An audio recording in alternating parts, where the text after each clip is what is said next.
Hello everyone, this is your Ragvi Deva. Actually, today we are going to see the topic is about displacement current density. So, actually, we are familiar from the conduction current density concepts. So, it is one of the concept displacement current density is one of the concept introduced by Maxwell, which is the extension of Ampere's law for time varying electric field concepts. Um, I'll first of all I'll give you what is conduction current density and what is displacement current density. So before that I tell you what is current density. So actually current density is that we are estimating the current over the surface. So in this earlier days, as we familiar from only the conduction current density concept, but later it was discovered by Maxwell, which is a displacement current density.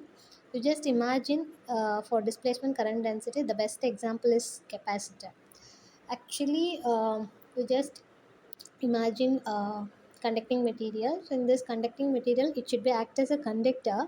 First of all, we have to connect to the source. So from the source, it will be generate the flow of electrons, the momentum of electrons. Once the momentum of electrons begins, it started the conductions of electric field. There we see the current flow. Right, so that current, we familiar with the terms of conduction current density. Displacement current density is the best example as like a capacitor. So actually capacitor, we have two parallel plates. So two parallel plates act as a metal element. So in this metal, it will be act as a conductor if we connect it with the battery. So once the battery, uh, once the battery after certain momentum of period, the electrons get settled at the end of the metal element. So in this, between these two metal, we have some dielectric fields, vacuum space.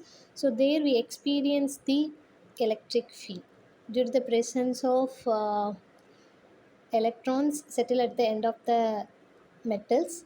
There we experience the electric field that affects, we call it as the, that current density we call it as the displacement current density. So let me explain very clearly how we can derive by the concepts displacement current density with the derivations. So here we look into the how we can derive from the Ampere's law. Actually, for static concepts, according to Ampere's law, we can derive the equation as del cross H, which is equal to current density. So we talk about magnetic field. Actually, magnetic field, it is a rotational one. So there we experience the magnetic field due to the presence of current density. That statement here we define with the equation of del cross H is equal to J. So this is the equations from Ampere's law we obtained. By using these equations, we are going to derive the displacement current density. So in these equations, we are taking divergence on both sides. So the equations will be changed into del dot del cross H, which is equal to del dot J. Then according to that, in these equations, we have two divergence. So in that divergence of curl of any vector, as we familiar from vector identity rule, the divergence of curl of any vector field is 0. So this equations, that is del dot del cross H, which is equal to del dot J, this equations which is equal to 0, right? This is one of the equations we obtained after taking the divergence for Ampere's law, and we are familiar with that from the concept of continuity, equation of continuity, that current density, the divergence of current density to be expressed as minus del rho v divided by del t, right? So previous equation 2 we obtained del dot j is equal to 0, but here equations 3 we got del dot j is equal to minus dou rho v divided by dou t, right? So this, from equations 2 and 3 I can obtain dou rho v divided by dou t, which is equal to 0, but this is make contradictions of the time varying field. One part from equation 2 I obtain the equation as del dot j equal to 0. In another case, I obtain del dot J is equal to minus dou rho V divided by dou T. Right? To compensate, I can change the Ampere's equations like this. That is del cross H, which is equal to J plus N vector. So why? Because there is a case here we obtain the equation to as del dot j equal to 0, but equation 3 we not obtain, that is not equal to 0. To satisfy, to compensate these conditions, I just modified the equation from the Ampere's law as del cross H is equal to j plus n vector. So again I have to take divergence on the above equations. If we take a divergence, these equations again changed into del dot del cross H, which is equal to del dot J plus del dot En, which is equal to 0, right? Why? According to vector identity law. So here again we equate the term to 0, but uh, in this term del dot J plus del dot N vector, from the equation of continuity we know the term of del dot J, right? So that del dot J, which is expressed as minus dou rho V divided by dou T, right? So this is one part of that term, but we know del dot J alone. So that del dot J plus del dot N equal to 0, right? So that is the thing we know. So one part of del dot J is known, and then del dot J plus del dot N equal to 0 as we know, right? So in this, to satisfy the above relation, del dot J plus del dot N equal to 0, one part as minus term, one if one part as plus term we can get the term as 0, right? So that's why I can return del dot N vector, which is equal to dou rho V divided by dou T, right? So because minus dou rho V divided by dou T plus dou rho V divided by dou T, if we add together it will be cancel each other, right? So the term becomes equal to 0, right? So up to I find del dot N vector, which is equal to dou rho V divided by dou T. Then I move on to the Gauss law. Here why I just bring up the Gauss law for this derivation, I'll tell you later. uh, as we know, uh, Gauss law expression as rho V, which is equal to del dot D.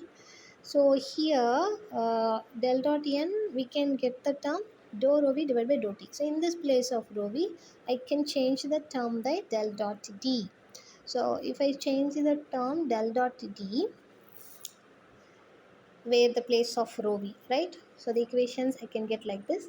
So in this part I can take the del as outward, and dou by dou T I multiplied with the D term. I can get the equations as del into rho D, sorry, dou D vector divided by dou T, right? So in this relations I can conclude that I can obtain the value of n vector as, which is equal to dou d vector divided by dou t vector, right? So according to Ampere's circuital law, I can express the term, right? So here we modified, so modified Ampere's law expression as del cross H, which is equal to j vector plus n vector. So in this relation we find the n vector, right? So which is dou d vector divided by dou t. I can replace the term for n, which is dou d vector divided by dou t. So the entire expression del cross H, which is equal to jc plus dou d vector divided by dou t. So this is the final expression I obtained. So in this relation, this part jc we can call it as a conduction current density, and dou d vector divided by dou t vector as the displacement current density. So uh, as the combo, the current density we can express as combination of conduction current density and displacement current density. Actually displacement current density is a negligible amount of current density.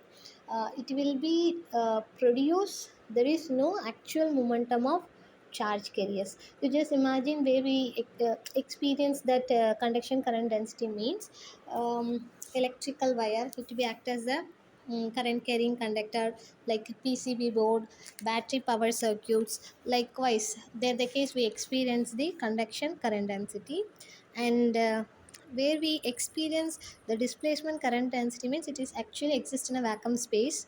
That is most important for time varying concepts. One of the applications where we experience that displacement current density as like a capacitor, wireless communication, EMF waves, satellite communications. So there the case we experience displacement current density. uh, so this is we come to the end, and that conduction current density and displacement current density, it will be explained depending upon the type of material we are using, like what type of materials we are using. If the material have much conductivity experience where there we have conduction current density is a higher value. If suppose it will be act like a dielectric material means there we experience uh, displacement current density as the high value. So that's the thing. Maxwell want to conclude uh, about displacement current density. So amperes, which is leaving that displacement concepts, the Maxwell's experience, lot of experience experiments to find that for time varying behavior displacement current density it also expressed. So I hope all you get understood. Thank you. We'll see in the next